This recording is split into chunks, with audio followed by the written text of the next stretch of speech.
Je crois que la plus grosse difficulté que je commence à avoir là sur mes campagnes, tu sais, d'ailleurs je l'ai pas dit, bon c'est pas très important non plus, mais c'est que ça fait tellement longtemps que je masterise et que j'écris des campagnes que il faut que je me renouvelle un peu en termes de scénario et d'énigmes et d'intrigues et tout, parce que en fait là je me dis ouais vas-y ce serait trop cool on va faire ça. Je fais, ah mais merde, on l'a déjà fait en fait. Ah merde ce serait trop cool on va faire ça. Ah mais non putain mais ça on l'a déjà fait aussi. Alors,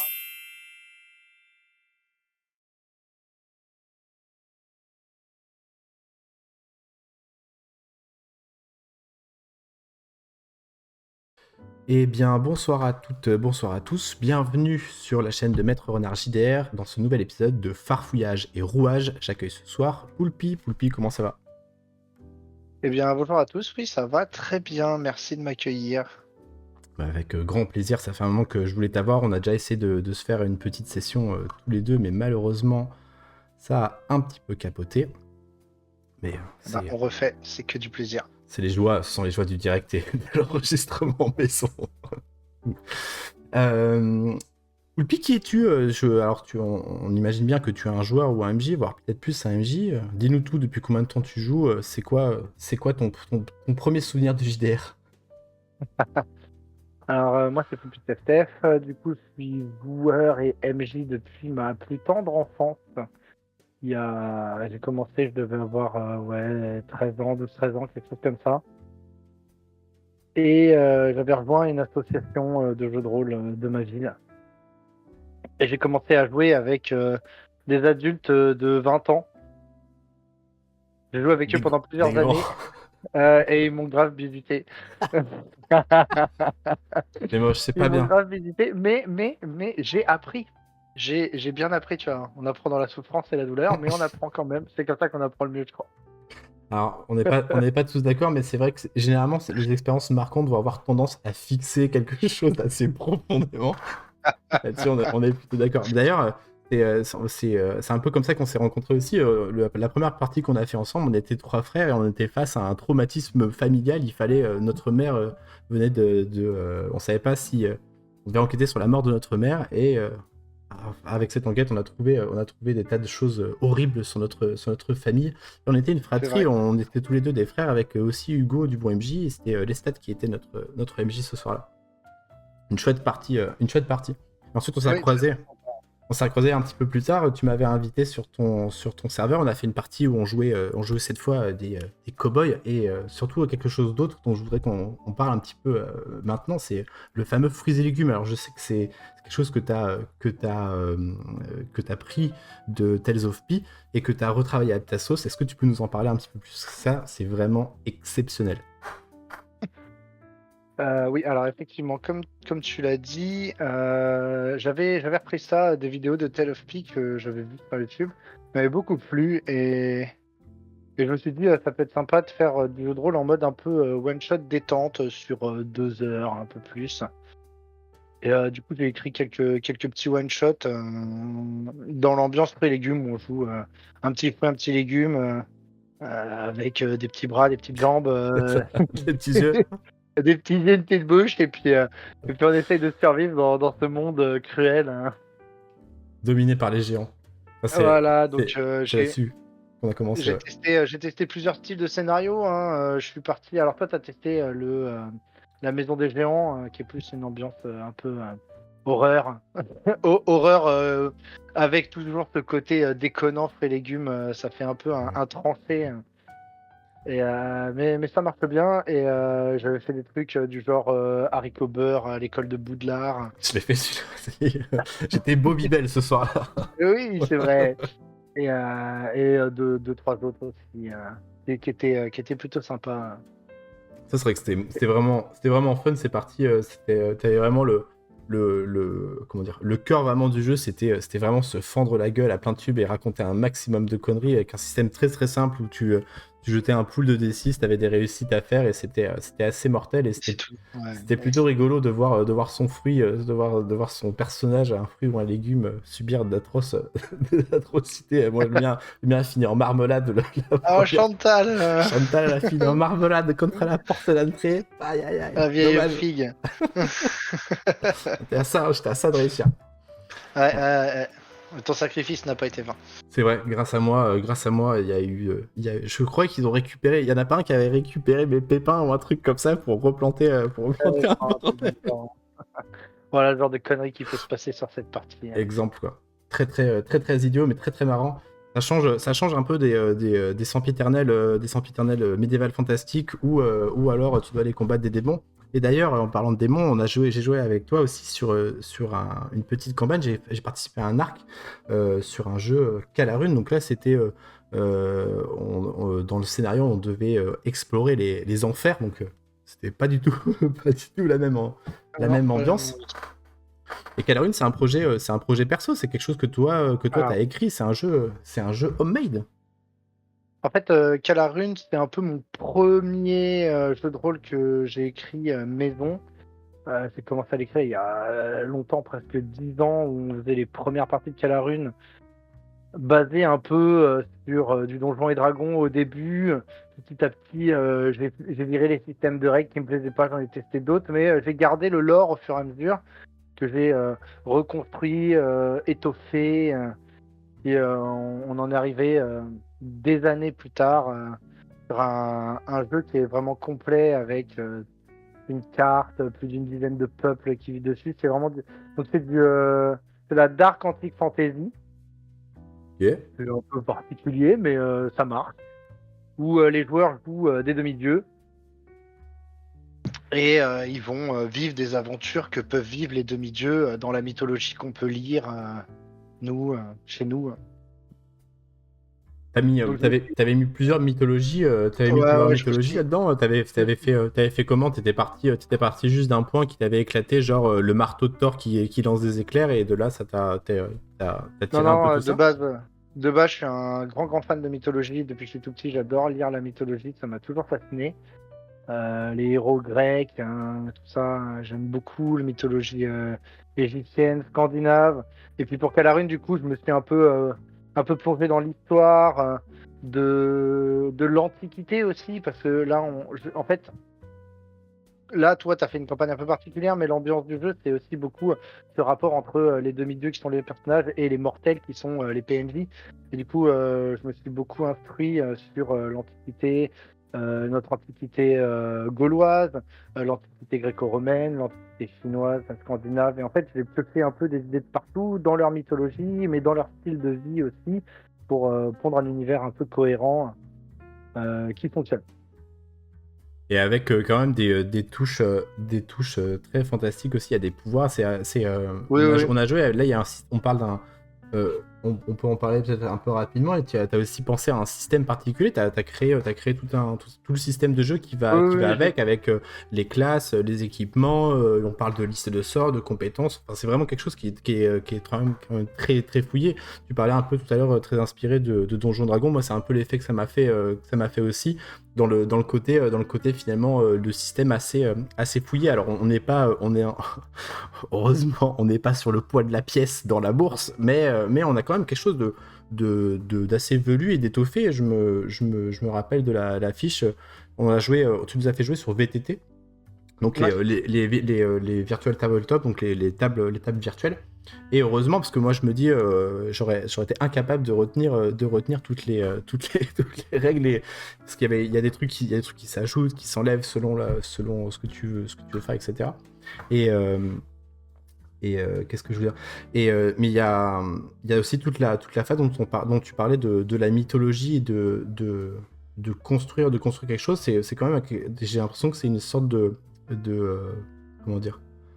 Ce que moi j'ai pu faire aussi au début, à me dire, tiens, je mets tout ce que j'aime au même endroit, et je construis mon petit bac à sable à moi. Finalement, c'est un peu ça ce que t'as voulu faire. Tu t'es créé ton bac, t'as ramené tes jeux préférés et t'as créé tout un univers, tout un système, tout un jeu de rôle finalement fini. Tu parlais tout à l'heure qu'aujourd'hui c'est quelque chose d'assez conséquent. Est-ce que c'est quelque chose que tu aurais envie de publier ou pas du tout? Alors, je vais reprendre un peu les précédentes questions. Calarune, à la base, ouais, c'était inspiré de mes premières inspirations de jeux de rôle, c'était Donjons et Dragons. Mais très rapidement, j'ai voulu me détacher en fait de Donjons et Dragons parce que passer 15 ans dans des règles pour lancer un sort, ça m'a vraiment refroidi. passé sur des systèmes plus simples, différents, j'en ai testé plein. Finalement, j'ai écrit mon propre système qui a été testé, approuvé. Après, il reste encore un peu d'équilibrage à faire, on a pu le voir pendant ta partie. Mais globalement, j'en étais assez satisfait. Le problème, c'est que c'est un système que j'ai commencé à créer il y a plusieurs années et ma façon de jouer, ma façon de masteriser a changé. Et du coup, le système de Calarune ne correspond plus trop à ma façon de masteriser, donc il faut que je retravaille tout ça encore. Ensuite, effectivement, j'ai incorporé pas mal de magie, beaucoup de féerie et un peu tout ce que j'aime dans la fantaisie parce qu'en fait la mythologie en vrai c'est de la fantaisie, hein. C'est la base de toutes nos fantaisies, hein. Si tu regardes les trois quarts du bestiaire des monstres d'un jeu de rôle standard médiéval fantastique, c'est que des monstres de mythologie, hein, qui ont été pompés à gauche, à droite. Il y a de tout. Donc moi j'ai repris ce qui me plaisait, j'ai essayé de rendre ça un peu cohérent et voilà. Pour la campagne qu'on a fait ensemble, j'avais écrit quelque chose d'un peu différent qui se passait après la fin du monde de Calarune et du coup j'ai écrit quelque chose de très scénarisé, un peu couloir. Après c'était acté avec les joueurs, hein, en session 0. J'avais dit ok, pas de problème, on va vivre une aventure. Et j'ai essayé de vendre quelque chose un peu mélancolique, un peu dramatique, tout ça. Et je trouve que la sauce avait plutôt bien pris à ce niveau-là, en tout cas. Et puis oui, l'objectif c'était de reconstruire en fait toutes les grandes strates de la mythologie du monde de Calarune parce qu'elle avait été détruite. Et donc toi tu as joué l'arc dans les enfers, où les enfers n'étaient plus rien et il fallait tout reprendre, tout reconstruire, faire le ménage et remettre un dieu sur le trône des enfers. C'était presque paradoxal, tu vois. On arrive là et il faut qu'on parte, mais pour ça, il faut faire le ménage et il faut reconstruire les enfers. Alors qu'on se dit, Ouais. la première pensée qu'on se dirait, c'est bah au moins on détruit les enfers. Et puis voilà, Non, mais ça au moins c'est les réglé. enfers. Où vont les morts après? Et voilà. Et Ils effectivement, errent sur le monde indéfiniment, ça ne va pas. ça marcherait pas, tu vois. On se bousculerait, enfin, ça créerait des problèmes. Et du coup, tu disais ouais, c'est comme ça que tu faisais avant. Mais c'est-à-dire, est-ce que tu pourrais développer un petit peu sur comment est-ce que tu prépares ta partie, c'est-à-dire que ta pratique, elle est en train d'évoluer. Je sais que tu es sur un nouveau projet, on va en parler un peu plus tard. Je tease pour revenir au timer temps. Mais du coup, comment est-ce que toi tu prépares un peu tes parties? Là, tu disais, tu as fait un truc un peu plus scénarisé parce que tu voulais mettre un sentiment. Est-ce que là, dans cette préparation-là, un peu plus précisément, tu as démarré de cette idée-là dont tu viens de nous parler et ensuite tu as imaginé les enfers ou tu avais déjà en fait ton univers qui était développé, que tu voulais exploiter, tu te dis tiens, je vais rajouter une notion et développer quelque chose. Comment ça s'est passé? Qu'est-ce que tu as voulu Alors. Qu'est-ce que tu as voulu en fait mettre en avant à ce moment-là? Alors, pour mes parties précédentes de Calarune, j'ai tout un univers qui est mis en place avec des règles, pas des règles du jeu, mais des règles d'univers, et on joue généralement dedans. Et je crée des scénarios sur des zones ciblées. Moi, ce qui me plaît le plus, en tant qu'MJ, parce que c'est très clairement MJ beaucoup plus que joueur, c'est le world building. C'est vraiment ce que j'aime le plus. Ok. C'est ce qui me plaît vraiment. Et il y a un truc que j'aime faire en fait, c'est que je vois mon jeu de Calarune, même si les règles ne correspondent plus à ma façon de jouer, tout le lore est toujours viable. Et en fait, je vois Calarune un peu comme un bac à sable, un grand bac à sable, ou un frigo, tu vois, dans lequel je vais prendre ce que je veux pour faire ma recette. Ok. Et du coup, à chaque fois que je crée une nouvelle campagne en jouant dans Calarune, je vais me servir dans ce qu'il y a. Je vais pas tout prendre, je vais prendre un peu de ci, un peu de ça, un peu de ça. Et je vais créer une intrigue autour de ces quelques peuples que je vais faire jouer. Parce que si je mets tout, ça fait trop fouillis, ça fait trop. Ok. Et les joueurs qui perdent, ils peuvent pas vraiment se pencher sur telle ou telle faction. Ça, s'il y a tout d'un coup, c'est voilà. Alors que si tu mets qu'un petit peu, ils peuvent vraiment se pencher dessus et en apprendre un maximum. Après, moi, comme je joue régulièrement avec les mêmes joueurs et que ils ont fait plusieurs campagnes dans l'univers de Calarune avec moi. Petit à petit, ils découvrent encore des zones, des peuples, des choses que j'ai écrites Mais il y a le et souvenir un peu qui reste des ont parties développé. précédentes, Ouais, voilà. et vous, Même si, vous construisez par-dessus. même si à chaque fois je refais un reset, un reboot, reconstruction à zéro, euh, il y a quand même la base commune, les dieux sont les mêmes, etc. Pour ta partie à toi, c'est complètement différent parce que du coup, tout ce qui a été construit a été détruit. Et vous recommencez Oups. sur il n'y a plus rien. Ouais. Et du coup, là, j'ai dû reconstruire vraiment quelque chose de tout nouveau, tout complet. Et là où ça a été un peu difficile pour moi comme exercice, c'est que effectivement, quand vous commencez, il n'y a rien. Et du coup, moi qui ai beaucoup l'habitude de m'appuyer sur ma toile de fond, mon univers pour jouer, improviser, etc., là, il n'y avait rien.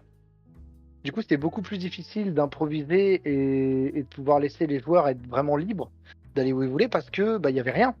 Mais c'était le principe du truc. Les joueurs, en avançant, vont recréer les choses et les choses vont réapparaître et ça va s'étendre au fur et à mesure. C'est le principe. Pour l'instant, on a fait 2 arcs. Tu as participé au deuxième. J'ai l'intention d'en faire 7, 8, peut-être plus. Après, j'intercale avec un autre jeu de rôle. Et puis tous les 6 mois, je passe de l'un à l'autre. Bah, ça m'intéresse beaucoup que tu aies utilisé la notion de world building et que c'était comme ça que tu commençais. Pour moi, c'est super intéressant parce que ça change un peu des invités précédents où ils partaient plus d'une seule idée ou quelque chose un peu, une idée un peu vague, genre un sentiment où ils avaient envie de. Par exemple, tu vois, je repense à Cortex que j'ai eu juste avant qui voulait qu'on joue dans l'Empire des Cerisés, donc le Japon féodal, le côté très poétique, très léché, etc. Et on va jouer du drama là-dedans, tu vois. Et on a créé nos personnages, on les a rajoutés, et ensuite il avait créé son petit univers et il a fait ça. Toi, j'ai l'impression que tu parles vraiment de world building, donc toi, ce que tu aimes bien faire finalement, c'est vraiment créer tout le monde entier, et après, en fait, ce serait chouette de faire des parties dedans. Ouais, en fait, quand je crée des campagnes, des scénarios, pour moi, il y a une espèce de logique qui se met en place. C'est-à-dire que je me dis, bah voilà, je vais faire une carte, euh, je vais redessiner une nouvelle carte pour jouer, et je vais prendre tel peuple, tel peuple, tel peuple. Limite, je les balance au hasard sur la carte. Ok. Je mets des trucs random sur la carte, des forêts là, des montagnes là, machin. Et après, je dis, voilà, maintenant que ça c'est comme ça, on va faire la logique. Ah On va ouais, commencer par la logique géographique, ça c'est-à-dire marche. que si les montagnes sont là, où vont être les fleuves? Les fleuves partent des montagnes, donc il va y avoir des fleuves par là. Donc, une fois que j'ai posé, vu qu'il y a des montagnes là, avec la géographie, machin, peut-être que là, il y aura une forêt. Peut-être que là, il y aura une zone marécageuse, parce que là, c'est un peu plus pluvieux, machin. Là, ça va être un peu plus froid. Et après, je pose mes peuples. Ok. Et je me dis, bon, les peuples, s'ils vivent dans telle zone, ils vont réagir, ils vont vivre de telle manière. Alors après, bien sûr, j'ai des peuples qui sont plus zone forêt, des peuples qui sont plus zone montagne, Et à ce etc. moment-là, en fait, tu les custom ou c'est-à-dire que du coup, Alors, comme je tu as créé custom d'abord. toujours un petit peu pour qu'ils soient personnalisés pour la campagne. Et en Mais fait, je me dis, c'est logique de les poser là.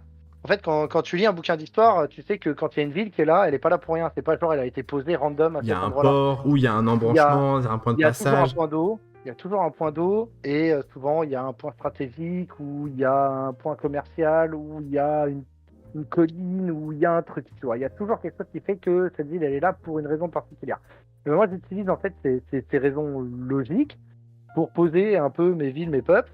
Et une fois que j'ai fait ça, après je ne fais pas des trucs gigantesques. Hein. Pour une campagne, c'est pas nécessaire. Peut-être je vais mettre une ville principale et une dizaine de points d'intérêt un peu à gauche à droite, une ville secondaire ou deux. Et je me dis, voilà, à partir de là, c'est logique, tout est logique. C'est-à-dire que si là, il y a une grosse ville et que là, il y a une petite ville, il y a forcément du commerce entre les deux. Si là, il y a deux factions qui ne s'aiment pas, il y a forcément de la guerre, donc il y a une zone de tension. Donc il y a peut-être que les villes, les villages qui sont entre les deux, ils se font raider régulièrement ou ils sont en ruine.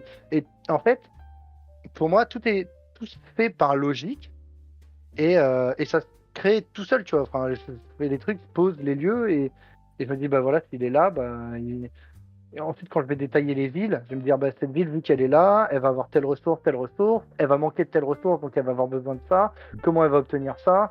Et voilà, je réfléchis dans ce sens-là, et petit à petit, ça se crée tout seul, hein, ça prend un peu de temps. Mais moi, c'est un exercice qui, vraiment, ça me fait kiffer. Ouais, tu pars, en fait, t'amènes ton matériel de base qui est vraiment l'environnement en premier, j'ai l'impression, et ensuite Ouais, de là, en finalement rajoutant je vais utiliser une image de briques de Lego. En fait, au fur et à mesure que tu rajoutes des briques de Lego, ça te donne l'idée de rajouter ouais, telle ou telle brique à tel endroit. Est-ce que c'est de là que va te venir l'idée du scénario? Est-ce que c'est là, complètement. en fait, que tu vas avoir la matière pour proposer quelque chose à jouer à tes joueurs, à faire jouer à tes joueurs? Ouais, en fait, une fois que tout est posé, tu te dis, bah, en fait, j'ai des points d'accroche de partout qui se sont construits naturellement. J'ai même pas eu besoin de les écrire. Enfin, c'est logique. Tu vois, tu te dis, bah là, il y a deux factions qui s'aiment pas. Il y a une guerre. Là, boum, point d'accroche. Là, il y a une faction. Elle a une ville. Elle est très très loin. Qu'est-ce qui se passe? Ça peut être une ville qui en manque de quelque chose. Boum, point d'accroche. Et moi, en fait, je balance mes joueurs là-dedans. Et après, j'ai plusieurs styles de jeu. Soit on joue vraiment bac à sable, soit on joue un peu entre les deux, soit on joue vraiment scénarisé. Ça va dépendre de mon envie du moment. Mhm. Et après, bah, ça part, quoi. Quand tu prépares, quand justement tu prépares, ça m'intéresse, quand tu prépares ton bac à sable, justement, comment est-ce que tu vas lancer ta première partie? C'est-à-dire que ce que je voudrais savoir, c'est qu'est-ce que tu vas, j'imagine que tu vas créer une première accroche pour les inviter à aller dans une direction parce que toi t'aimerais, est-ce que tu ferais ça parce que t'aimerais que ça aille dans cette direction ou au contraire vraiment t'arrives juste en leur disant vous êtes dans l'auberge et qu'est-ce que vous faites? Alors déjà, on commence plus dans des auberges. Dommage, c'est bien de commencer. On faisait ça avant quand C'est on bien de était commencer dans jeune. une auberge, En c'est mode, t'es classique. dans une auberge, vous savez pas quoi faire, qu'est-ce que vous faites? Non, en fait, il y a un truc que j'aime bien faire maintenant quand je fais des campagnes. Alors, je l'ai pas fait sur la dernière de Calarine parce que c'était vraiment très particulier une fois de plus. Mais déjà, on fait une session zéro toujours avec les joueurs pour discuter de la campagne, de ce que je vais proposer, l'ambiance dans laquelle on va jouer, avec quoi on va jouer, les règles, etc. Une fois que tout le monde est d'accord sur ce qu'on va faire, moi je me mets au travail. Et après, un truc que j'aime beaucoup faire, c'est des mini-solos pour mes joueurs, pour leur créer leur BG. Parce Ok. que, en fait, je pars du principe que quand tu commences une campagne et que tu demandes à tes joueurs d'écrire un BG pour la campagne, souvent le BG il finit à la trappe, il sert à rien. Et Bah, il apporte deux, trois petites choses, tu vois, mais voilà. Moi, en hum. fait, j'ai envie de faire vivre ce BG à mon joueur. Ok. C'est-à-dire que je lui demande globalement comment tu vois un peu l'enfance de ton personnage, ses parents, qu'est-ce qu'il a vécu, machin. Le joueur, il m'envoie deux, trois accroches. Moi, j'écris une solo et je lui fais vivre ces accroches en rajoutant des couches, bien sûr, pour que ça fasse une partie presque un one-shot perso, en fait, hein. Ok, ouais. Ça dure 2-3 heures. Et on fait la solo. Et à la fin de la solo, en fait, le joueur, il connaît bien son personnage. Il a eu une expérience euh, personnalisé, c'est-à-dire qu'il était tout seul, donc il a eu 100% de temps de parole pour lui. Il a pu poser toutes les questions qu'il avait à poser. Les règles, elles sont OK parce que du coup, tu tutorises un peu les règles pendant cette solo.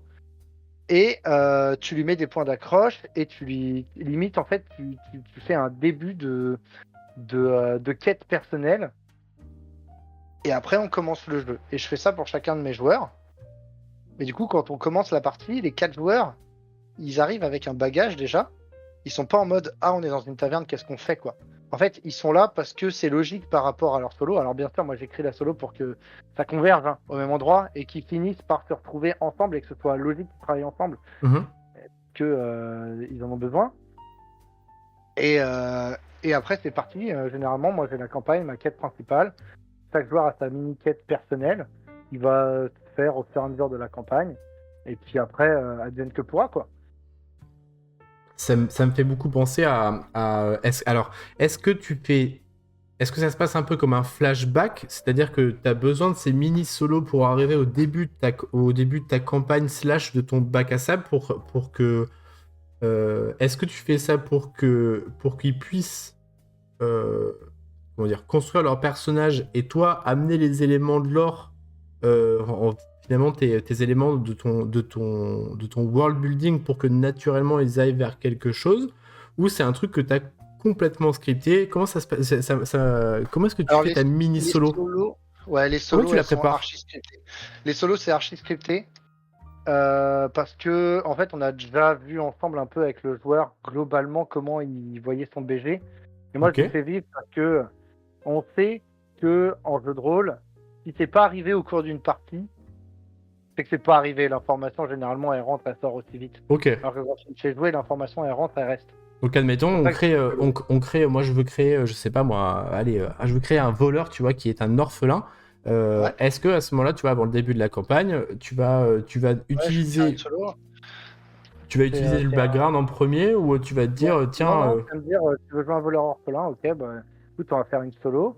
Dans ta solo, première scène, pourquoi t'es un orphelin? Qu'est-ce qui s'est passé? À quel moment tu t'es retrouvé enfant? Boum. Ensuite, en gros, c'est enfant, adolescent, adulte, et après, c'est début de campagne. ah Donc, ok, ça marche. Tu fais je coupe vraiment ça en scène, des éléments comme ça. je Ok, fais des ellipses, cool. je coupe ça en scène, je fais des ellipses, Ok. j'envoie des infos, je donne quelques choix quand même aux joueurs, je le fais jouer un peu quand même, mais ça reste assez scripté. Parce que l'objectif c'est que on joue son BG et qu'à la fin de son BG il arrive quand même là où j'ai envie qu'il arrive. Donc pour le coup c'est assez scripté les solos.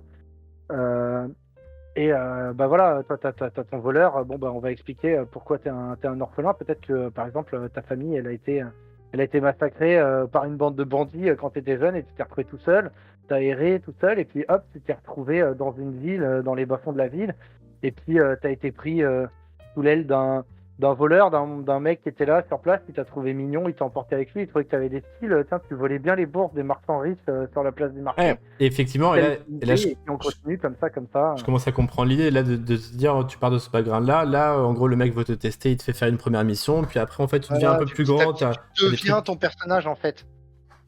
Ok, pas mal. J'aime bien ce découpage un peu chronologique qui va faire un accéléré. Et je me demande comment est-ce que ça se passe sur 3 heures. Du coup, tu fais quoi? Tu prépares, essaies de préparer, on va dire, comme tu disais, enfant, adolescent, adulte, et tu fais quoi? Une, deux scènes pour chaque Ah, âge? ouais, c'est ça. Je prépare une ou deux scènes pour chaque. En fait, je sais que dans son BG, il y a des éléments importants quand il a créé son personnage. Il va prendre. Là, par exemple, c'est en plein dans le début d'une nouvelle campagne. On va commencer à faire justement les solos. Et les joueurs, ils ont créé leur personnage. Donc, ils ont mis des attributs, des compétences. Ok. Et ils ont pris des traits spéciaux. Et du coup, je vais me servir de cette solo pour justifier leurs compétences et leurs traits de personnage.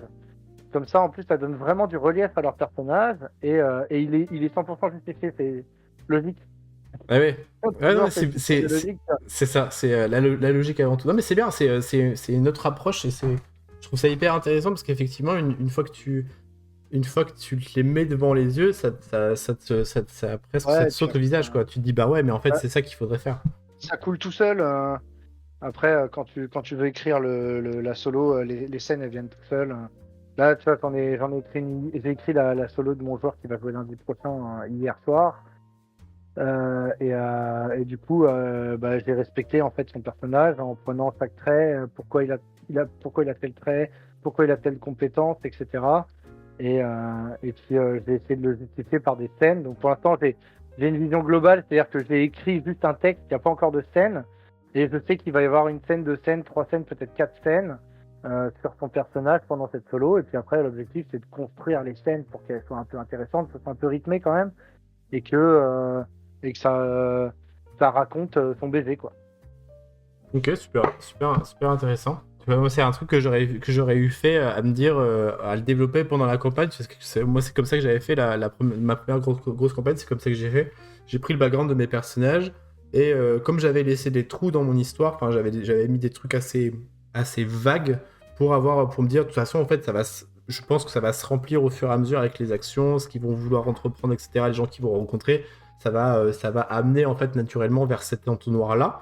En fait, je m'étais dit, je prends mon grand entonnoir, tu vois, je laisse vraiment ouvert et je vais glisser les trucs dedans. Et après, ce que j'avais fait, c'est que j'ai repris les éléments de background en me disant, ça c'est chouette, je vais tourner autour de ça. Et j'ai amené un point de tension de l'histoire, un point narratif, enfin un nœud narratif, lié au background du personnage, pour qu'en fait, entre guillemets, forcer sans que ça se voit trop, l'action des personnages dans ce sens-là. Mais là, c'est pas du tout le même principe, parce que si toi, tu veux faire un bac à sable, l'idée, c'est qu'ils arrivent dans ton univers, où en gros, ils connaissent pas forcément l'univers, par contre, ils connaissent très bien leur personnage. Et à ce moment-là, tu les lâches dans ton Ouais. univers, Et ensuite, comment ça se Et passe? dans la solo, je leur développe des petits morceaux d'univers aussi. Je leur donne de quoi avoir un petit peu, un petit peu de matière. Et après, là, la partie qu'on va lancer sur Climat Zéro, on va jouer vraiment en mode bac à sable. J'ai construit un peu mon univers. Bon, j'ai construit toute la trame de fond de mon univers. J'ai fait Climat la Zéro, carte, j'ai c'est. fait des musiques. Pardon, mais Climat Le Zéro, c'est nouveau des jeu de zombies, rôle hein. que je fais. Alors, c'est pas vraiment des zombies, c'est un jeu post-apo Ok, pardon. dans lequel il y a des contaminés, il y a beaucoup de raiders, il y a des guerres internes entre les factions, il y a plein de sous-factions. Les joueurs jouent un personnage d'une sous-faction et il y a des pylônes climatiques qui foutent le bordel, qui sont dirigés par des IA qui veulent buter l'humanité.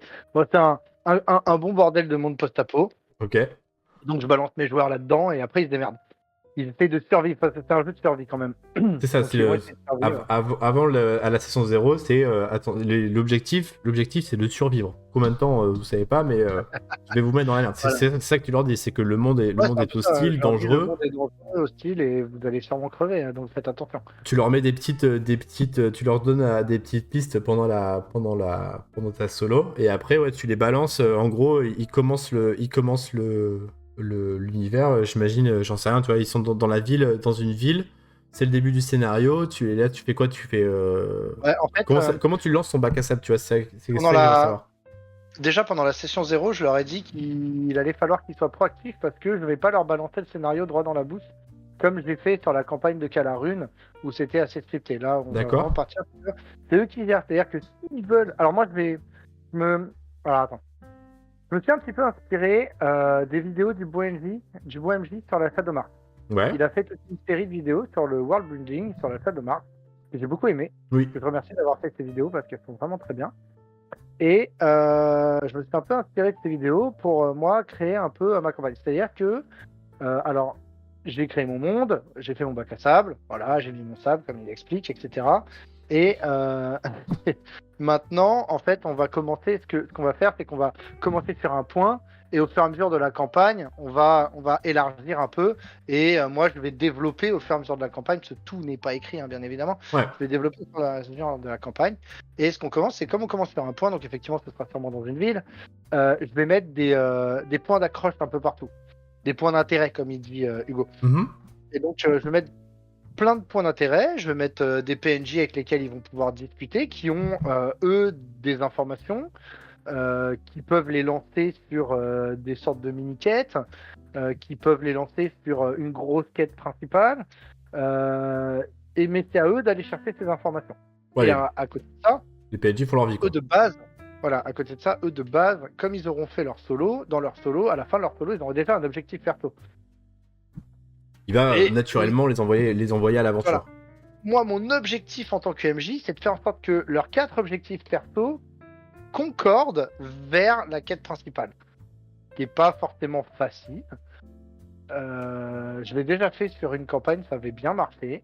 Donc, on recommence avec d'autres événements, d'autres personnages, etc. Mais voilà, l'objectif, c'est que leurs objectifs perso, ils tournent un peu comme ça autour de la quête principale du fil rouge. Parce que faire un bac à sable, ça veut pas dire en fait ouvrir le truc au rétrovent et construire au fur et à mesure. Ça peut aussi vouloir dire créer un scénario, mais à ce moment-là, en fait, moi, je voudrais savoir comment tu fais, enfin, comment est-ce que tu imagines, on va dire, ta campagne. C'est-à-dire que est-ce que toi, tu en fait, as un seul point final, c'est-à-dire que est-ce que tu mets dans un coin de ta tête une horloge ou une faction qui va faire un truc, et si eux les empêchent pas, ça va arriver et déclencher des trucs.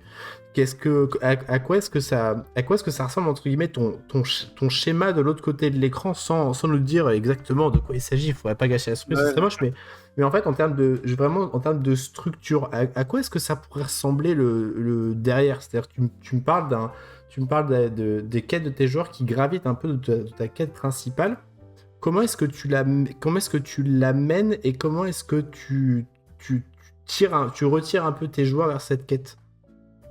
Alors, ça dépend du style de campagne qu'on va faire, mais là, par exemple, sur celle qu'on est en train de jouer, je pense que je vais grossièrement, très très grossièrement, gribouiller 7-8 lignes d'intrigue principale.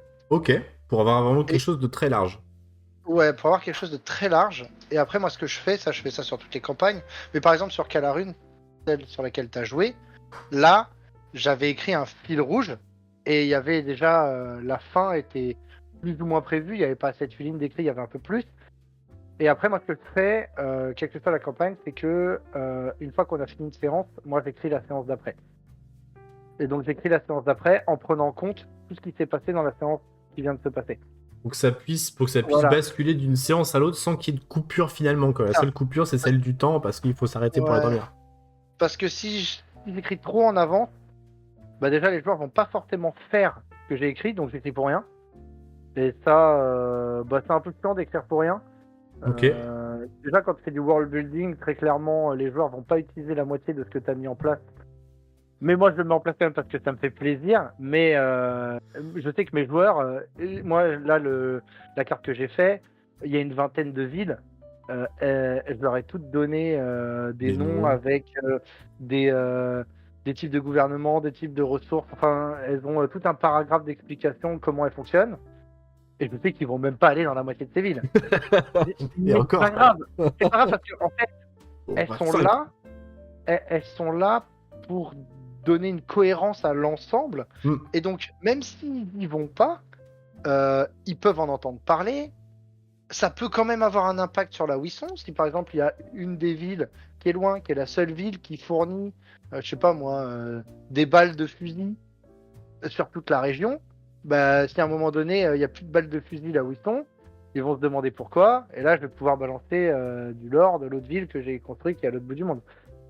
Pour les C'est un attirer, exemple, hein. pour les attirer ton axe principal, par exemple. Voilà, par Ok. exemple.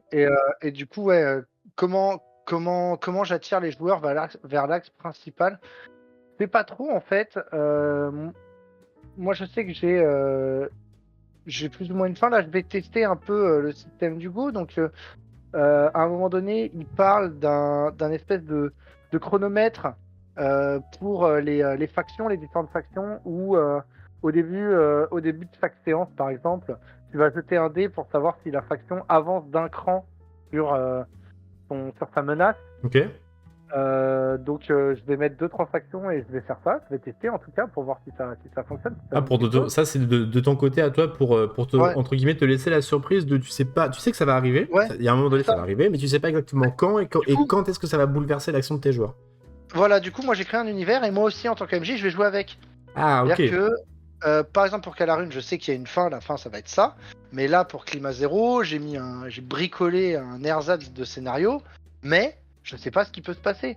C'est-à-dire que si à un moment donné, pendant 2 séances de suite, il y a une faction mineure qui commence à devenir une faction majeure, bah, Ça peut je vais bouleverser le devoir le reste. prendre en compte et dans mes écritures pour la séance d'après. Donc, moi aussi, ça me permet de faire mumuse un peu avec la campagne à ma manière en tant que MJ. Et tout ça, en fait, pour moi, c'est du world building un peu, hein. Moi, j'ai l'impression de jouer à un Total War, du Ouais, coup, qui c'est bouge ça. tout seul, et faut anticiper, quoi. Et Bon, attends. après, Ah. tout le reste, c'est de l'improvisation, hein, en vrai. Une fois que tu connais bien ta toile de fond, je pense que tu es capable de bien improviser sur ton monde. Enfin, quand tu fais du bac à sable, pour moi, ça me paraît indispensable de bien connaître la toile de fond. Ouais, je suis assez d'accord sur le fait de la créer. Un outil n'est jamais aussi utile que celui que tu as créé pour toi, tu vois. C'est de créer ton univers, ça te permet tu parlais tout à l'heure de logique et de cohérence. C'est vrai que quand tu fabriques un truc de A à Z, comme c'est toi-même qui as mis les pièces dans cet ordre, bah, c'est exactement comme il est fait. Mm. Et est-ce que du coup, par ton expérience, t'as des trucs comme ça, un peu de bac à sable qui se sont mal passés? Est-ce qu'il y a des trucs que t'as fait et que tu te dis, ouais, non, ça vraiment, ça marche pas, faut plus que je le fasse comme ça? Ou au contraire, t'as jamais eu de problème, et tout s'est toujours très bien passé? Ouais, oui, j'ai Ça a jamais grippé, eu aucun j'imagine. problème sur aucune de mes parties, c'est sûr, hein. Non, non, c'est totalement faux. J'ai tout le temps des emmerdes. Euh, Parce que du coup, si tu En dois fait, réécrire à chaque séance, déjà, rien que ça, c'est de te mettre une pression de se dire, en gros, tu sais, il faut que tu puisses être capable de faire fabriquer enfin, de faire fonctionner ta matière grise pour redonner à chaque fois un souffle à chaque séance. Alors, on le fait tous un peu, mais là, si toi, tu dois attendre, entre guillemets, que ta séance doit se terminer pour en fait recréer de la matière, tu te crées aussi beaucoup de challenges. Alors déjà, j'ai toujours un peu de matière sous la main, dans laquelle je peux puiser pour voilà. Puis j'utilise l'univers aussi. Si les joueurs ils vont aller à tel endroit, je sais qu'il va y avoir telle ou telle chose que je vais pouvoir utiliser. Mais là, tu pars pas de zéro. Qu'est-ce qui m'est arrivé comme galère? J'en ai eu tellement des galères depuis que je masterise. Alors j'ai eu plein de trucs cool, mais j'ai eu plein de galères aussi. Je peux remonter très loin dans les premières fois où je masterisais. J'ai eu un joueur son personnage a décidé que les intérêts du groupe n'étaient plus ses intérêts et il a quitté le groupe. Ah ouais. Mais il voulait continuer à jouer. Et moi je me suis retrouvé en mode faut pas faire ça. Et puis c'était l'époque où on jouait à Donjons et Dragons, on faisait passer sur 0, on avait quoi, 18, 20 ans, on se posait pas autant de questions sociales qu'on s'en pose maintenant. Et je me suis retrouvé en mode mais non, tu peux pas quitter le groupe. Bah si, moi mon personnage il veut quitter le groupe, c'est comme ça. Je fais mais attends, moi je peux pas te faire jouer une solo à chaque séance, c'est pas possible, on joue toutes les semaines. Là moi ça veut dire faut que j'écrive 2 scénars en même temps, je peux pas et tout, c'est pas possible. Du coup ça s'est un peu mal passé. Oups. Et le joueur a quitté la table. Ah merde. Ah dommage. Écoute, ce sont des choses qui arrivent malheureusement quand on est jeune, on fait de la merde. Ouais. Bon ok. D'autres erreurs que j'aurais pu faire. Donc là le groupe qui se split en pleine truc. Est-ce que t'as déjà, tu vois, t'as déjà fait des bacs à sable avant? Est-ce que t'as déjà vécu ce moment, tu vois, tant redouté de tes joueurs qui vont péter le truc qu'il faut pas péter, tu vois? Genre, en gros, ils vont appuyer sur le bouton. Je sais qu'il y a des univers qui fonctionnent comme ça, en gros, où tu vois, t'as un peu, tu parlais sur t'as une toile de fond, tu vois, t'imagines, tu te dis qu'en gros, le jeu s'arrête quand ils touchent ça, tu vois. Et ils y vont direct. Je suis déjà passé très très près, moi, une fois, comme ça, j'ai eu très peur. Je crois que je me suis jamais fait guaquer un scénario par mes joueurs. Par contre, ce qui m'arrivait très souvent, parce que maintenant moins, parce que je change un peu de règles et tout, c'est que je mette des boss et qu'ils défoncent mon boss tour 1, tu vois.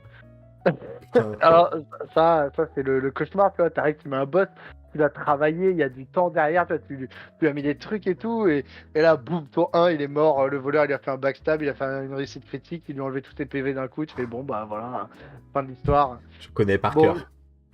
Voilà, bon, ça, on connaît tous. Ça m'est arrivé il y a quelques années. On jouait encore avec des battle maps à l'époque. Beaucoup de battle maps. Du coup, moi, je m'embêtais à faire des tokens personnalisés pour chaque joueur et ils pouvaient déplacer leurs tokens sur les VTT, etc. Avec le brouillard de guerre, tout ça. Et on avait fait un labyrinthe. Oh la vache!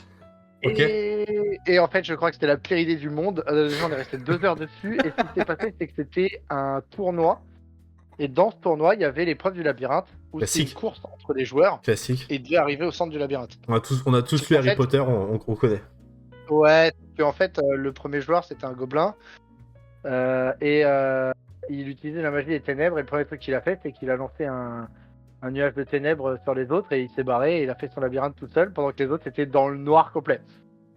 Et sauf que comme c'était une battle map et qu'il y avait le brouillard de guerre, moi, quand j'ai posé mon nuage de ténèbres, bah, mes joueurs m'ont dit on est dans le noir, on est dans le labyrinthe, on peut rien faire. Et là, je fais ah. Oh merde. Elle a bloqué. C'est un échec total. Bah non, du coup, on l'a fait. Donc mon joueur, il est arrivé au centre. En plus, on est resté super longtemps dans ce labyrinthe parce que cet enfoiré, dès que son nuage de ténèbres, il se dissipait, il leur balançait un autre. Bien sûr. Et ça a été un cauchemar pour les autres groupes. Il n'y a que lui. Et alors lui, par contre, il s'est éclaté comme comme jamais. Et moi, j'étais en mode derrière mon écran, j'étais comme ça, je fais oh là là là là, quelle catastrophe. Lui, il a passé la meilleure partie de sa vie. Génial. Et du coup, bah, à la fin, les gens m'ont dit labyrinthe, c'est de la merde. J'ai fait oui, non, mais je suis d'accord. Ok. Donc les labyrinthes, on évite. Très longtemps, j'ai pas mis de labyrinthe et j'en ai remis un dans ta campagne. Ouais, mais ça c'est bien. Il y a eu un moment de flottement un peu long où je me suis dit, j'espère qu'il va pas nous faire gauche. Est-ce que vous allez à gauche? Est-ce que vous allez à droite? Non. Et en fait, ça s'est un tout petit peu installé au moment où je pense que peut-être tout le monde l'a senti. Là, tu nous as envoyé le truc et j'espère que tu l'avais fait exprès. Ça s'est installé presque. Et hop, c'est bon. C'était beaucoup plus calculé, scénarisé ce labyrinthe-là pour que il y ait pas de moment de flottement où les joueurs se disent oh non, putain, on est perdu dans le labyrinthe. Ah bon, bah je vais à droite. Bon, faut que je fasse une Non, carte. c'est Non, il y a pas cul-de-sac, eu qu'est-ce que besoin de tu fais? ça. Ouais, en fait, on l'a fait de manière scénarisée. Déjà, plus de battle map au secours, les battle maps. On l'a fait de manière scénarisée et ça s'est. Je trouve que ça s'est très bien passé. C'était cool. Et au final, c'était une scène de jeu. Alors, elle a duré plusieurs séances. C'était fait exprès pour que vous vous sentiez vraiment un peu perdu, tu vois. Mais c'était voulu.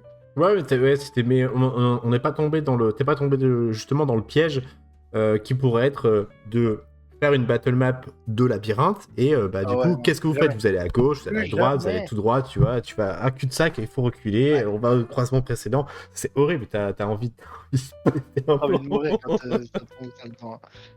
Et, parce que le labyrinthe, c'est un truc archi cool sur le papier, mais quand tu le fais jouer, c'est.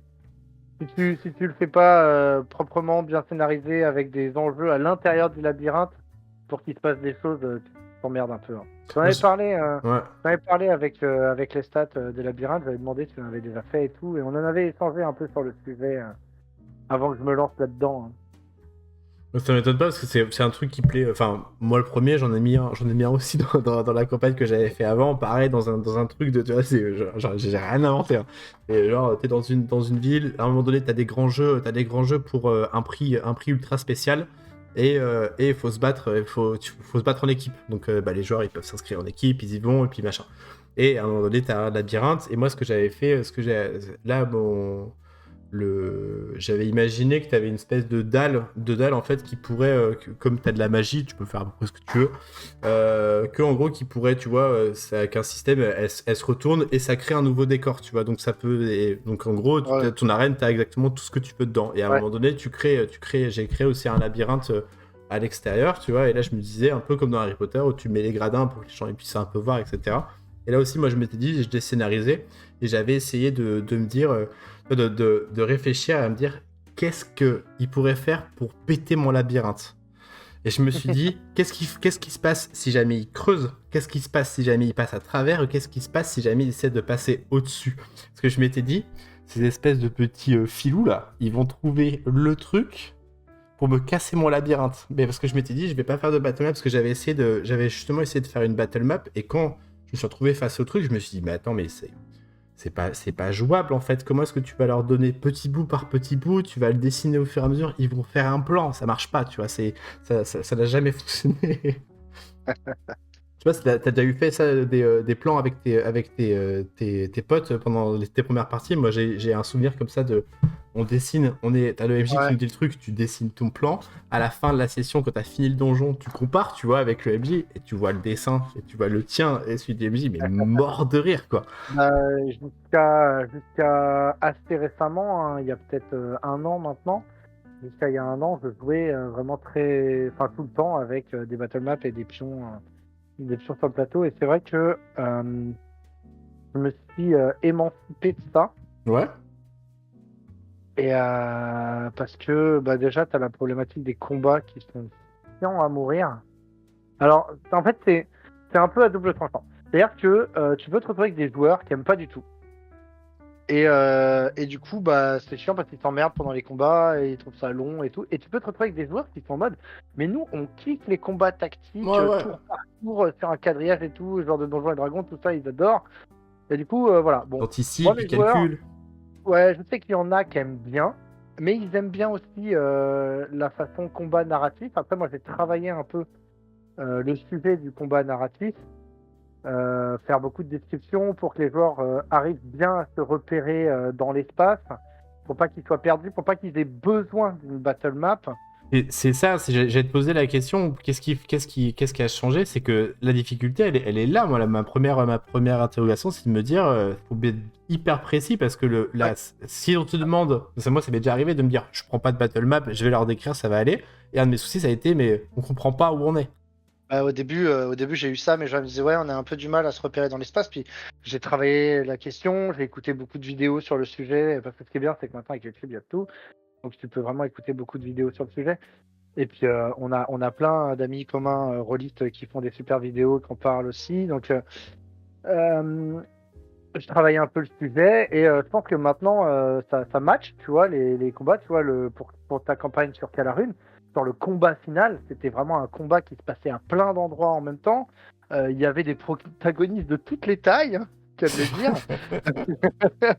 Il y avait des gens qui volaient dans le ciel, d'autres qui étaient au sol, il y en a qui étaient en haut du donjon, d'autres pas. Et en fait, on a tout fait en narratif. Alors, on a quand même fait un micro-plan, mais vraiment vite fait, On avait hein. une image plutôt, c'était plus Ouais, on avait une une image, et illustration genre, pour j'ai qu'on fait une croix là qu'on pour dire à s'imagine. tel endroit, il y a tel truc, là, il y a tel truc, et puis voilà, quoi. On n'avait pas la Et profondeur, quoi. ouais, non, il y avait pas du tour par tour de la Battle Map, etc. Et du coup, on a tout fait en narratif, et pour moi, ça s'est grave bien passé. Ouais, ouais. Et en plus, ça raccourcit les combats, ce qui Oui. fait que quand tu fais du combat narratif, tu peux mettre plusieurs combats dans ta séance sans que ce soit lourd. Alors quand tu fais de la battle map, tu sais que quand le combat il commence, t'en as pour 1 heure minimum, quoi. C'est ça, c'est de mon expérience sur Donjons et Dragons, la 5e édition. Tu lances le combat classique, vraiment selon le livre de règles, etc. Tu sais que tu vas passer ta séance dessus, tu vas te taper plus Ouais. de 2 heures. À part, enfin, sur les premiers niveaux, ça peut aller assez vite, mais quand tu commences à évoluer un petit peu, ça peut être très très long et très, très chiant pour certains joueurs, et d'autres kiffent. Je suis complètement d'accord avec toi. Et est-ce que tu as d'autres trucs comme ça dont tu t'es débarrassé, ou t'as vraiment changé la battle map? Je comprends parfaitement. Ouais. J'essaie de changer aussi un petit peu de temps en temps. Je le refais parce que parfois aussi j'aime bien, mais je comprends. Les battle maps, j'en suis vraiment débarrassé, je pense définitivement maintenant. Déjà en plus pour moi c'est un gain de temps pour les préparations de partie parce que j'ai plus à faire mes battle maps parce que je faisais mes battle maps sur des logiciels. Là, c'est quoi? Je faisais là actuellement encore, qui me reste, j'ai Dungeon Draft. Et puis j'avais Incarnate aussi, où je faisais pas mal de battle maps dessus. Ok. Après, tu apprends à faire des battle maps rapidement, qui donnent ce dont tu as besoin et sans plus. Ça, hein. Euh, qu'est-ce que je me suis débarrassé aussi? Bah, en fait, les règles du jeu, pratiquement, hein. Ouais, Là, fous-moi tu ça vois, en l'air. Calarune, quand je dis Calarune, ça correspond plus à ce que j'aime, en fait, c'est les règles du jeu ne correspondent plus à ce que j'aime, parce que les règles du jeu sont faites pour jouer sur des battle maps. Ok. Clairement, hein, avec des sorts qui ont des portées, des personnages qui se déplacent de telle distance avec des aides d'initiative et Oui, tout. t'as des jauges, t'as des choses, Ouais. t'as des points pour utiliser ta magie, des points de vie, Ouais. etc. Oui, Alors, c'est tout le ce que je système, disais il tout à est l'heure. bien travaillé, etc. Bah, tout ça, tu prends, tu dégages. Aïe. Bon, ok. Et là, pour Climat Zero, Bien. en fait, le système, il est archi simple. Alors, à la base, je voulais jouer le système de l'Estat Seigneur et Brigand, Mhm. que j'aime bien. Et en fait, à force de le modifier, de le modifier, de le modifier, de le modifier, bon, il reste quasiment rien de Seigneur et Brigand. Il reste la détermination, et encore, je vais modifier un petit peu. Et il reste le D10 qu'on lance. Et c'est tout. Bon, bah Il reste finalement, rien t'achètes un d'autre. D10, quoi. Donc voilà, on garde le principe, on jette le D10, on ajoute caractéristiques, compétences. Les caractéristiques, ça monte pas au-dessus de 2, les compétences, ça monte pas au-dessus de 3. Et t'ajoutes peut-être un point de bonus circonstanciel, tu vois, et c'est tout. Et donc le système de règles, il est archi simple, c'est de la passe d'armes, donc enfin c'est de la passe d'armes entre parenthèses, c'est-à-dire que moi je jette pas les dés, c'est Ok. que les joueurs qui jettent les dés, je leur donne des niveaux de difficulté, comme dans Seigneur et Brigand, voilà. Mhm. Et donc quand ils ont une action à faire, je leur dis bah, tu jettes ton dé, la difficulté elle est de temps. Alors j'ai dû revoir un peu à la hausse les jets de difficulté, parce que comme je leur donne des points de compétence, c'est qu'il y en a un peu plus, et qu'ils jettent pas de dés, machin, c'est un peu différent du système. Au final, j'ai dû revoir quelques équilibrages. Mais le système il est archi simple. Même pour les combats, c'est moi je jette pas de dés, c'est le joueur il jette un dé. S'il fait une bonne réussite, bah, il va blesser l'adversaire. S'il fait un échec, bah, c'est l'adversaire qui le blesse et voilà, et basta. Oui, Et du coup, ça fait que les combats sont hyper violents, hyper rapides. Et c'est ce que je voulais parce qu'on va jouer à un jeu de survie. Donc il faut que ce soit violent et rapide. Il faut pas que ça traîne en longueur. Et de toute façon, en vrai, demain, t'es armé, tu te balades dans un monde post-apo, t'es avec tes 3 potes et tu croises 4 mecs qui veulent en découdre. Ça Ouais. va durer pas plus d'une minute, hein. Alors vous allez peut-être vous chauffer pendant un quart d'heure, mais une fois que ça va démarrer, ça va aller très très vite, hein. Ah oui, c'est clair. Donc Tu t'imagines te balader dans un monde post-apo avec un sabre avec un gros sabre médiéval, ça va vite. voilà, c'est ça. Donc du coup, moi, ouais, j'ai viré vraiment tout ce qui faisait les systèmes de règles, tactiques, stratégiques un peu complexes. Alors je sais pas comment je vais faire pour Calarune, parce qu'il y a de la magie et tout, donc il va falloir que je réfléchisse. Mais en tout cas, pour un jeu post-apo comme Climat Zero, ça marche très bien. Et on fait tout en narratif maintenant. Déjà de base, dans mes séances, on jette pas énormément de dés. Ok. Enfin, t'as dû voir, hein, quand on a joué ensemble, on jetait pas beaucoup les Pas, dés. pas beaucoup, mais ça c'est pas. J'ai pas ressenti un manque Et, non plus, hein. et là, bah, du coup, vraiment, le dé, il est vraiment là pour venir trancher s'il y a une action que j'estime que ton personnage peut pas faire vraiment facilement. Donc le dé, il vient trancher, ou pendant les actions un peu particulières. Et tout se fait en narratif. Donc, hop, exit les règles, exit les battle maps. Maintenant, on joue. Voilà, on est là pour faire du jeu de rôle, donc on joue un rôle. Et c'est principalement, on fait plus du roleplay que du combat et de l'action, quoi. Ouais, moins de règles et plus de RP, quoi. Exactement. Maintenant, la prochaine étape, c'est de réussir à faire en sorte que mes joueurs euh, arrêtent définitivement de parler de stats quand il y a des choses à faire. Aïe, ouais, mais c'est là où, si t'en parlais tout à Difficile, l'heure, hein? si tes joueurs ils aiment bien les Ouais. statistiques. Moi, je sais que dans mon groupe, dans mon groupe, on va dire de base, tu vois, le premier groupe de joueurs avec qui je continue à jouer très régulièrement, euh, on n'a pas tous les mêmes profils. Je sais que moi j'ai. Oula, au micro. J'ai fait beaucoup évoluer ma pratique parce que c'est avec eux que je me suis lancé en tant que MJ et le MJ que j'étais il y a 3-4 ans en arrière avec ce que j'essaie de devenir aujourd'hui et ce que j'espère être plus tard, il y aura une différence. Et je sais que moi, dans ce groupe-là, j'ai des joueurs qui sont pas forcément pas très attachés, tu vois, à ça, mais qui aiment beaucoup, et que ça, tu vois que ça leur plaît énormément de quantifier un peu leur action, de calculer, d'être vraiment dans la tactique. Et c'est aussi des joueurs qui vont avoir tendance à retenir énormément les règles. Tu vois, là où moi, j'ai beaucoup de Ouais. mal à retenir beaucoup de règles parce que finalement, je sais plus, d'un moment, j'oublie, en fait, je sature très très vite sur les infos comme ça qui sont très listées, j'arrive pas à retenir des listes. Tu vois, il faut que je fasse une histoire avec, tu vois. Si je sais comment les mettre ensemble, on parlait au tout début, tu vois, de mettre ces briques de Lego et toi, tu crées ton univers et tu as les choses qui viennent logiquement, bah, moi, je peux fonctionner un petit peu comme ça aussi. Et bah, franchement, c'est un sacré projet pour la suite. Si tu veux refondre ton système pour Calarune et convaincre tes joueurs de ne plus Ouais. utiliser de statistiques, t'as du pain sur la planche, mon pote. Non, ouais, après, je pense que les joueurs que j'ai, ça fait plusieurs années qu'ils me suivent. Pour la plupart, il y en a. Enfin, j'ai mon meilleur pote à ma table, tu vois. Enfin, depuis que je le connais, on fait du jeu de rôle ensemble et il est sur toutes mes tables. Et lui, il en a bouffé de la règle différente, tous les styles de jeu, il a tout essayé, il s'est fait nerfer de partie en partie. C'est un peu même le running gag maintenant que je suis un MJ qui nerfe les joueurs sans arrêt pour rééquilibrer les règles. C'est vrai que C'est rigolo. j'ai déclenché un peu de jalousie. Moi, je savais pas. Je suis arrivé avec mon personnage Ah, t'es arrivé comme un perso un peu plus qui fort, était ouais. qui était vif et qui mettait des petites. C'était un petit, une espèce de créature avec avec des longues oreilles très vives. Je voulais faire un espèce de moine un peu comme ça, slash ninja. Et c'est vrai que moi, mon personnage, en fait, de manière assez logique, c'est vrai que maintenant que je connais un peu plus ta façon de faire, c'est vrai que je me rappelle d'une scène où il faut bondir d'obstacle en obstacle avec du vide entre les deux, donc c'est quelque chose d'assez technique. Et moi j'ai pas eu à faire de jet, par exemple. Les autres joueurs, ils Non, devaient le non, faire. c'est Et ça. ça les a rendus ouf. Ouais, c'est dégueulasse, hein. Ah, Renard, il c'est est comme avantagé. ça. C'est bien quand même. Bah écoute, je pense qu'on est pas mal là avec tes derniers projets. Si je peux revenir un petit peu sur ta façon, de ce que j'ai compris un peu comment dire, de ta sauce magique et comment est-ce que tu t'organises tes ingrédients une fois que tu as ouvert ton frigo.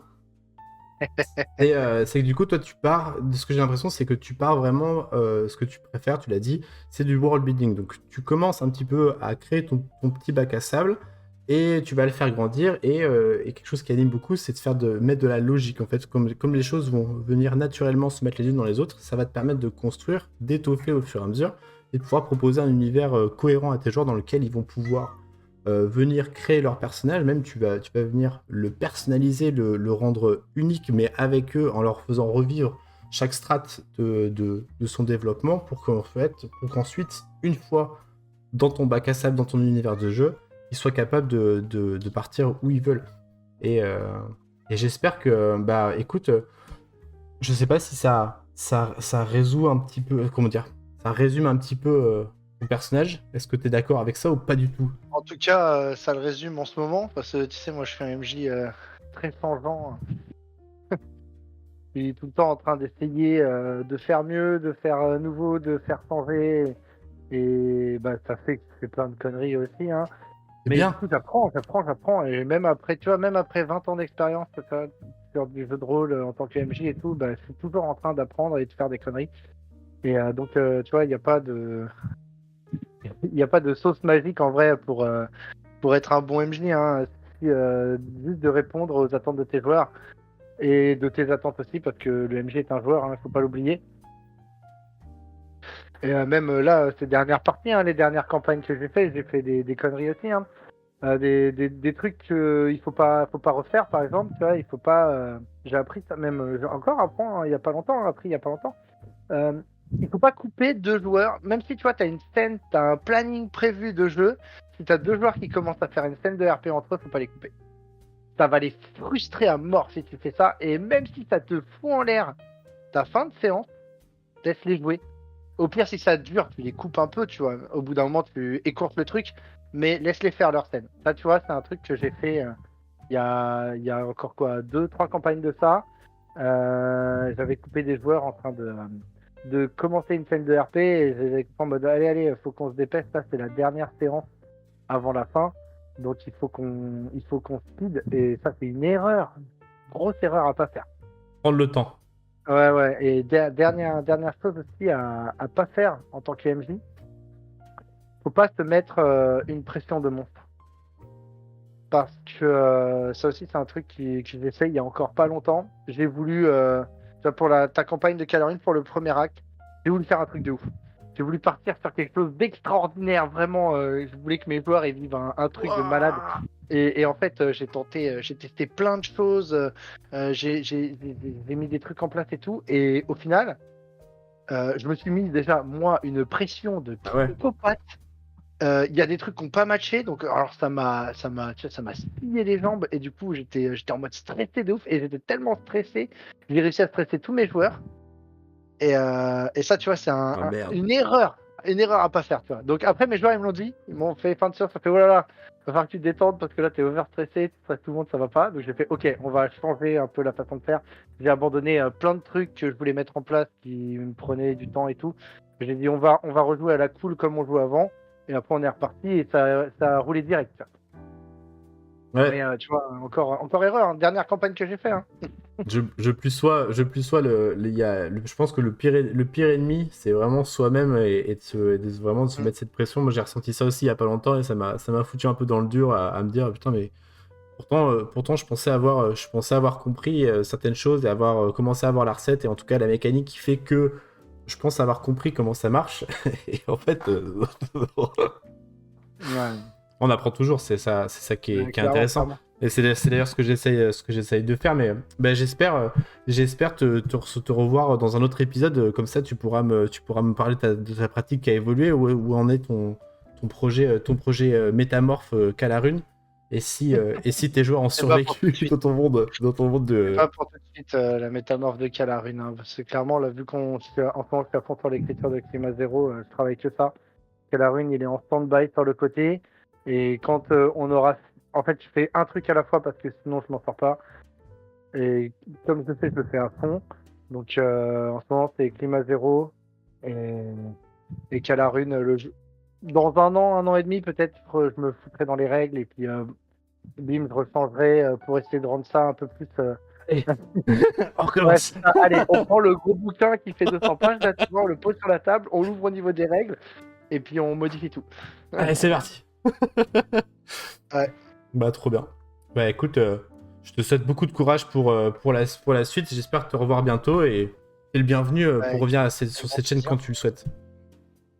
Et ben, avec grand plaisir, ça m'a fait très plaisir d'être là. Et puis, c'était très chouette de jouer avec toi aussi, toutes les parties qu'on a fait ensemble. C'est trop Et mignon. puis, espérons qu'on en refasse d'autres. Ah bah, j'espère, tu sais, je place ça là. Si tu as besoin d'un être détraqué dans ton monde Euh, post-apo, je signe pour un OS quand tu veux, quoi. je pense que de temps en temps, je vais faire une petite séance et je vais faire intervenir un guest parmi tous les joueurs que je connais, que j'aime bien et qui aiment bien faire ça. Tu joueras un PNJ enfin un PJ scénarisé pour une séance avec les autres et puis tu les mettras plus ou moins dans la merde. Ça, c'est un truc que j'aimerais vraiment bien faire pour ma prochaine grande campagne, réussir justement, tu vois, à faire ce truc un peu que font les gars sur Twitter, etc. Tu vois, de ramener un autre gars que toi tu connais bien et que tu vois à peu près ce que ça pourrait donner. Et ça crée je pense que ça pourrait créer des trucs très très intéressants pour les prochaines parties. Bah, tu me diras si ça a fonctionné, si ça a fonctionné. J'espère pouvoir en être témoin moi-même et puis j'espère aussi qu'on pourra en rediscuter bientôt. Merci encore, Yes. Poulpi, pour ton temps et cette discussion fort intéressante. Et j'espère rejouer avec toi très bientôt et lancer des dés, quoi. Les échecs critiques, Ouais, il y en aura toujours. ah, c'est clair. Ciao. Merci, Poulpi. Salut.